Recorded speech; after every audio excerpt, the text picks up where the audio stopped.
Hello, and welcome to another episode of the Gavel Gang Podcast, an insight into the collections we get here at Eubanks Auction House in Surrey. Hello, John here.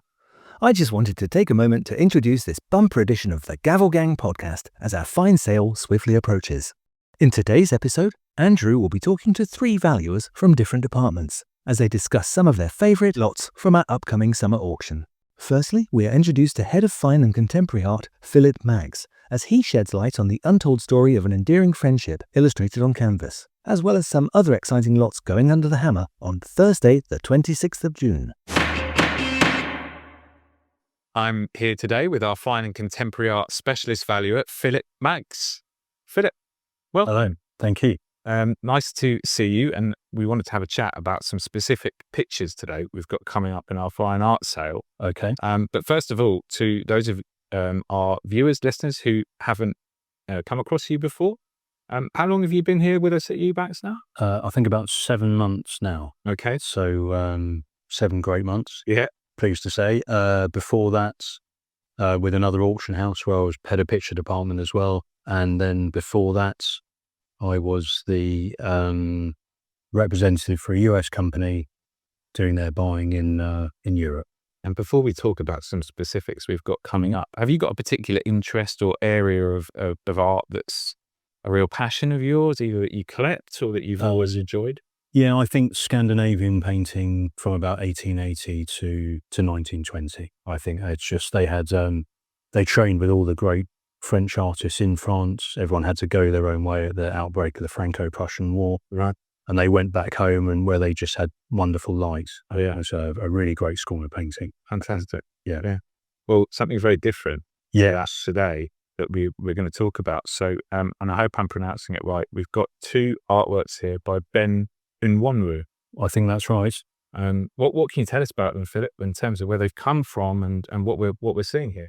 So they've both come in to us privately, actually from this lady here, who's called Miss June Gibson. Both painted, so the watercolor 1967 and the oil here 1971, which was a good period in his life, very productive, where he really developed his style. I mean, as you can see, the watercolor here very much like his normal works, sort of quite sinuous West African subjects.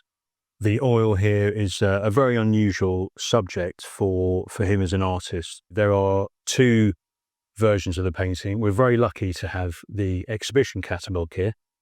And as you can see, there is the portrait. So this is from a 1972 exhibition in London. There is this portrait and the study for the portrait, which we believe was in the artist's collection. So, I mean, he's long since passed away now. We're not quite sure where the study is, right? But this is the only known example. I mean, it's a new name on me as an artist, but it's certainly not on looking him up in terms of his influence and importance.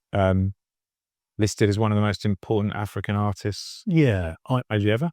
I don't think it's a stretch to say he's one of a handful of artists that were really transformative for how African art is seen today. Certainly that's the case. And I mean, he was lucky. His father was a sculptor, so he was very much born into it.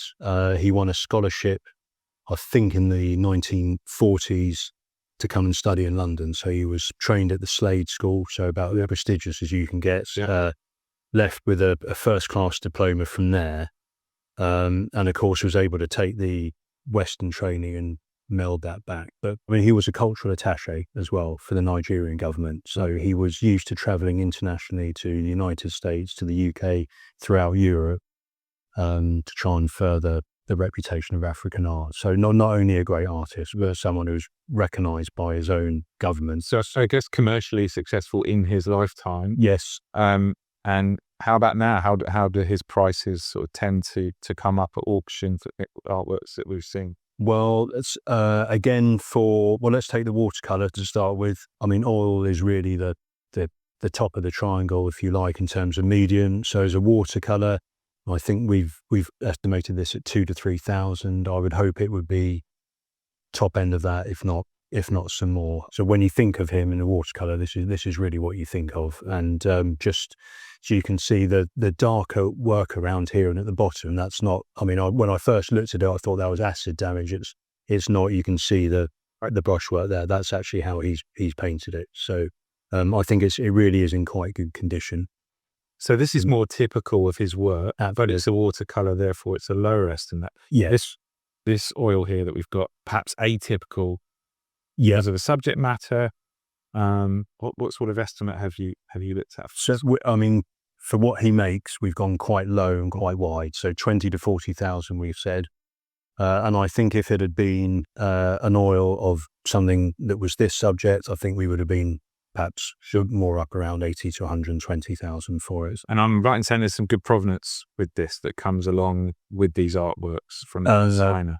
Absolutely. I mean, this was a really great period in his life. The lady who's consigned them effectively is June Gibbs, right? So they've never been anywhere else. In talking to family members and family friends of hers, we believe this was done as a gift. And we believe that was given to her as a gift by Ben and Wanwer as well. So you've also got some correspondence yes, from the artist. That's right.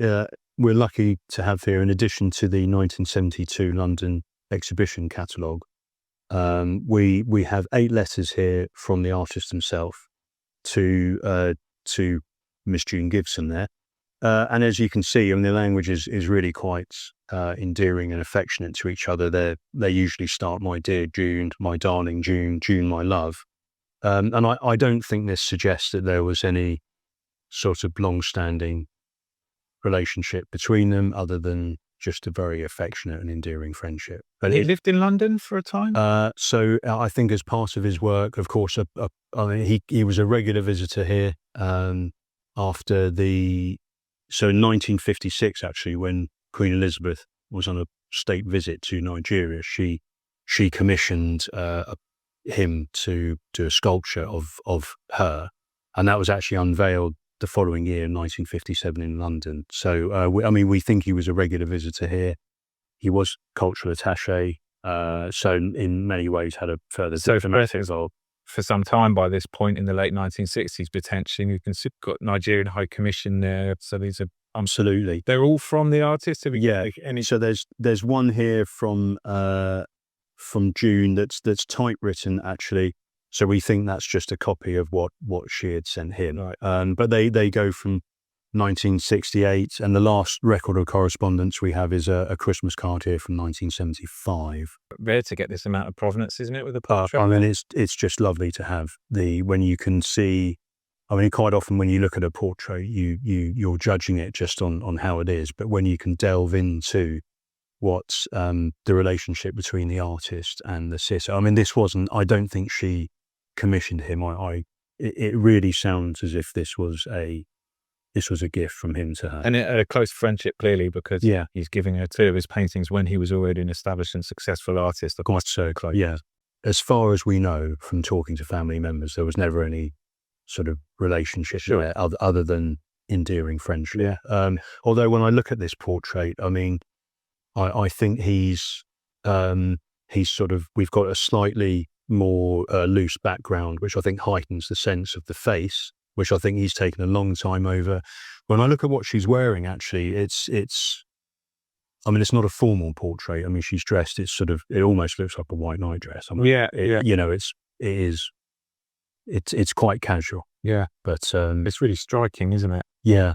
But I think he's clearly spent a long time trying to capture a character of a great friend. Very difficult. I don't want to put you on the spot with this, because obviously where you have an artwork that is not typical of the artist's work, maybe the subject matter or the style is perhaps slightly different.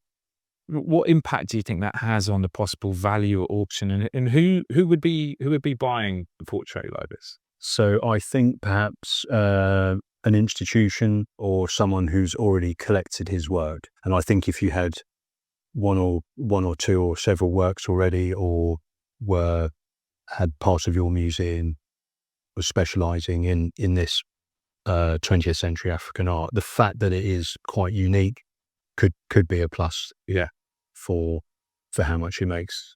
Well, really exciting to see it go under the hammer in our fine art auction, which is on the 26th of June. Correct. And you've got some other great pictures in that set. Yeah, it's a nice collection. Again, we cleared a whole house in Crowthorne. That's had some very interesting artworks in. We'll probably take a look at those shortly. But yeah, we're excited about this. Yeah. So aside from these wonderful pieces, we've got some other great fine art, haven't we, coming up? Yes, that's right. We've got a work of two tigers in a rocky lair that's by George Stern, who's an Austrian artist.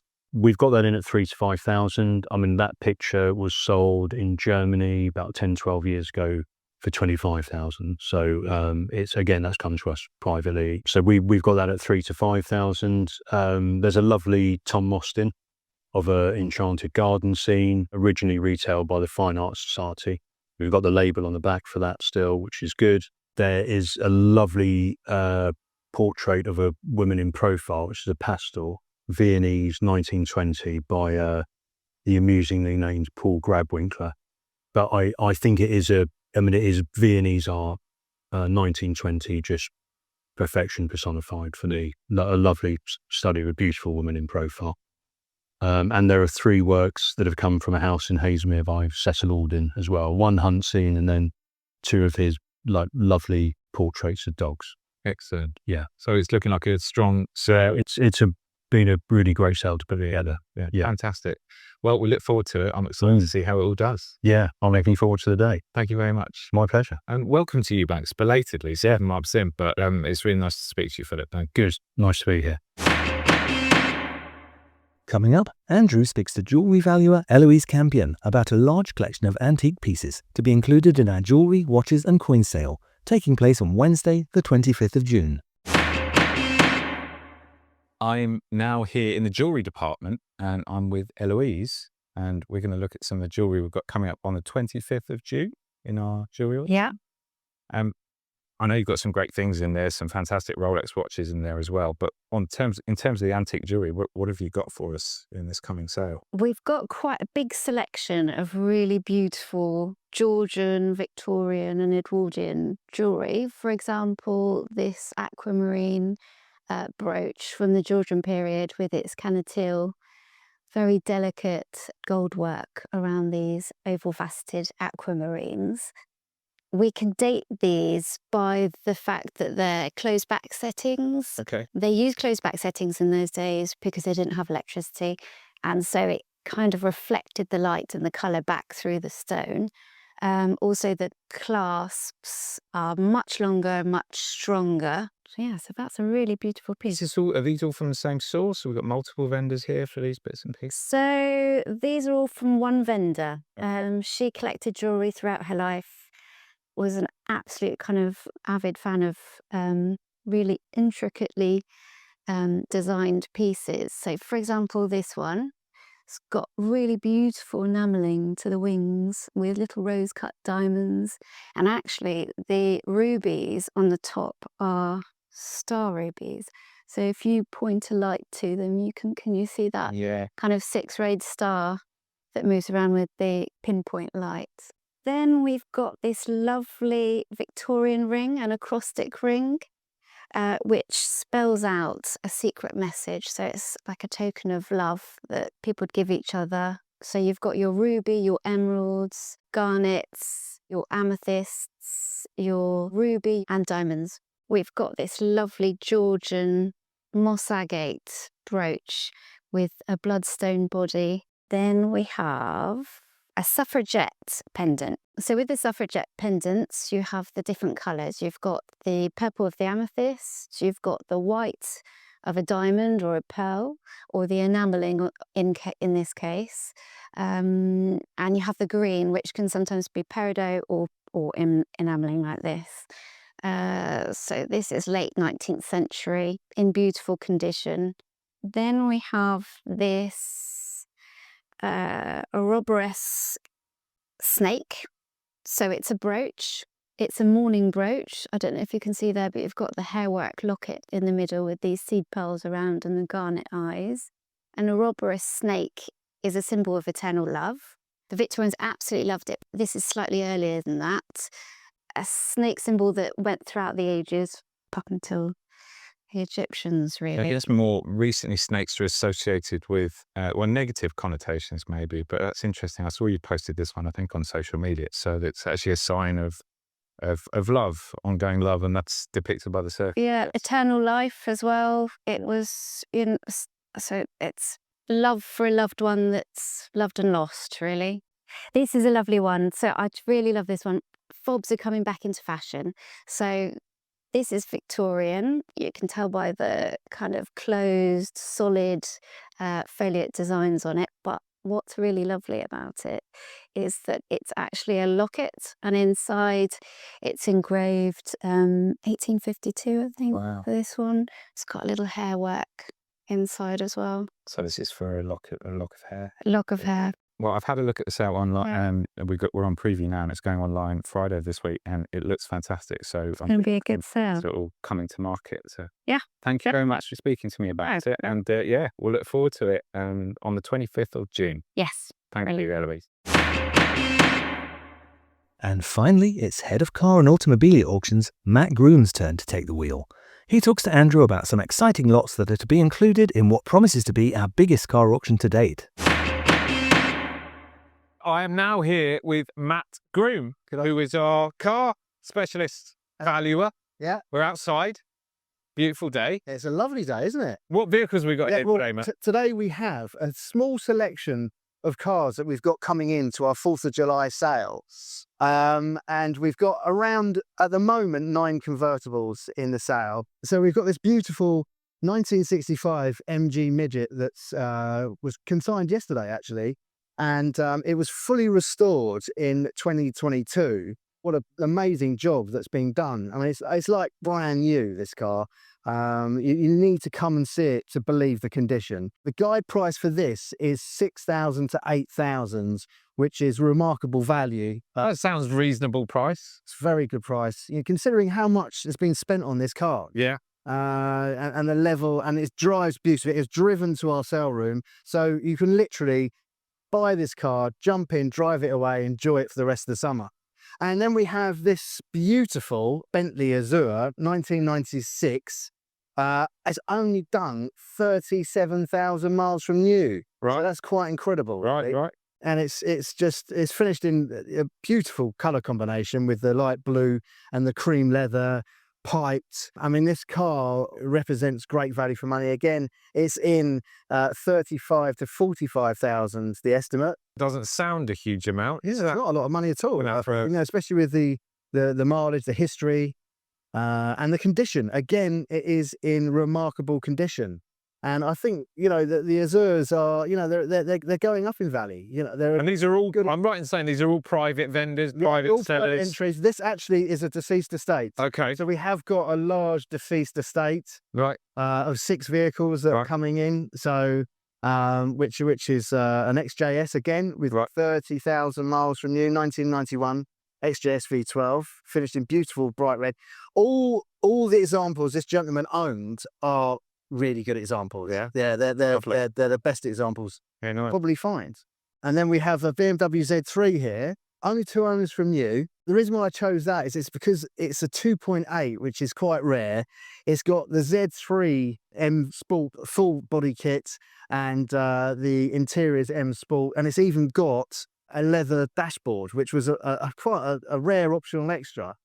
And again, only for 54,000 miles with full service history, Right. mainly BMW and BMW specialist. What's the estimate on this one, Matt? That's 2,000 to 3,000. Oh, yeah, I seem So a bargain. again, something that you could just buy, drive away, and enjoy this beautiful sunshine. In this wonderful weather, we've got Yeah. a few convertibles here. Yes, we have. How many have we got in the sale in Well, total? we've got 9 convertibles in the sale. We've got a 1974 Triumph Stag. The estimate for that is 8,000 to 12,000. I've seen that. That's lovely. And it's beautiful. It's a very original example. So I'm really pleased with that one. I'm pleased with all the cars, really. You've got we've got a no reserve MG Auckley, which is based on the MG Midgets. Okay. That's in at no reserve. So that's a restoration project. Yeah. I mean, we've got something for everyone, really. Fantastic. We've got this little Mini 30 here. That there's a funny story behind that. Is basically when I was 16, I spotted that car it was local to where I lived, and I ended up, chatting to the guy, and I've known the car since then. Right. So, it was just a few years, just a couple of years. Yeah. I don't want to show a sign of my age. Has it been garaged? It has been garaged, but it is a restoration project. Yeah. So again, it's a Mini 30, which is a rare, limited edition to celebrate the 30th anniversary of Mini. So it's a nice project for someone. And you've got this is possibly our biggest car sale to date. I think by estimate at least. Last I checked, we were up at about 270,000 on low estimate, and lots of cars. There's some motorbikes. Yeah, we've got automobilia in there as well. We've got some automobilia bits, yes. We've got an unusual it's a 1941 Auto Lusso bumper car, right, from America, and it would suit any man cave or company promotional. I mean, we've only been doing cars for a few years now here, classic and modern cars. But it's worth saying to those people who maybe are thinking of consigning, there's a different buyer's premium on the cars, so it's lower because of the high value. Yes, the buyer premium is only 10% plus VAT. Yeah. Yes, and we do special offers on entry. So if you want to put your car in at no reserve, we'll only charge you the 5%. Yeah. And they've just got bigger and bigger for us, haven't they? And it's happened quite quickly because of our site here. We're perfect for it, really. We've got plenty of room. All the space, containers where we can store the more valuable cars. Yeah. So it's just going from strength to strength. Yeah. Which is. Should we get in the Bentley? Let's get in the Bentley. Yeah, let's have a look. Oh, this is luxurious, Matt. I've just noticed you've got luxury on the door there. You've got a Jack Barclay. Yeah, it was supplied by Jack Barclays. Originally supplied by Jack Barclays. It's been designed by Pininfarina, and inside it's beautiful. And it's got what I like about it is the light wood. So it's light and bright in here. It's not like you get some Bentleys. They're quite dark inside. Yeah.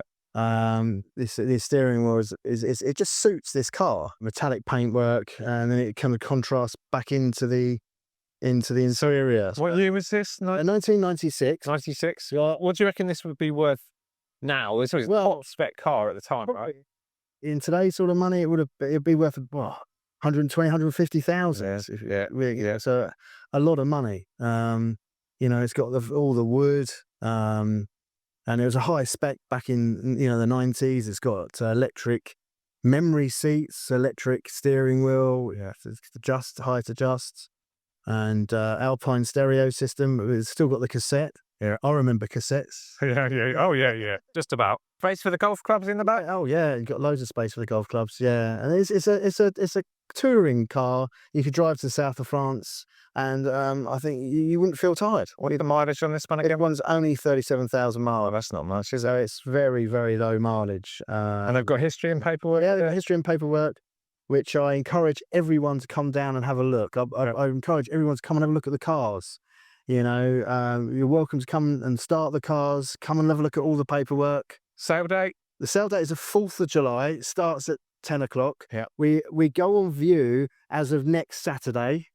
And that's Saturday the 21st of June. Yeah. And we're on view for 3 weeks, so it gives plenty of time to come down and have a look at all the cars.